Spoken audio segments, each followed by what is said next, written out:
ఏం చేస్తున్నావు?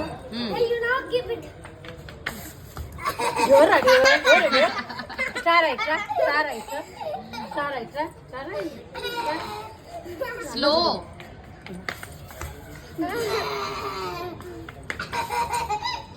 మోక్షి చిన్నగా అక్కడ దాకే అనాలి.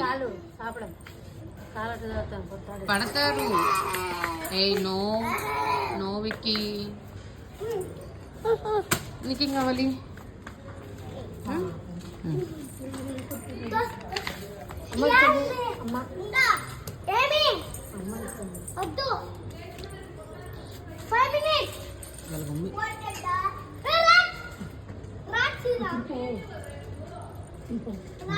మమ్ము నీకేమైందిరా? వాళ్ళ మమ్మీ పిలుస్తుంది అన్న వాళ్ళని.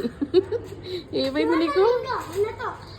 అన్న వెళ్ళిపోయాడు, గన వెళ్ళిపోయాడు, నెక్స్ట్ విక్కీ వెళ్ళిపోతున్నాడు. వెళ్ళిపోయాడు.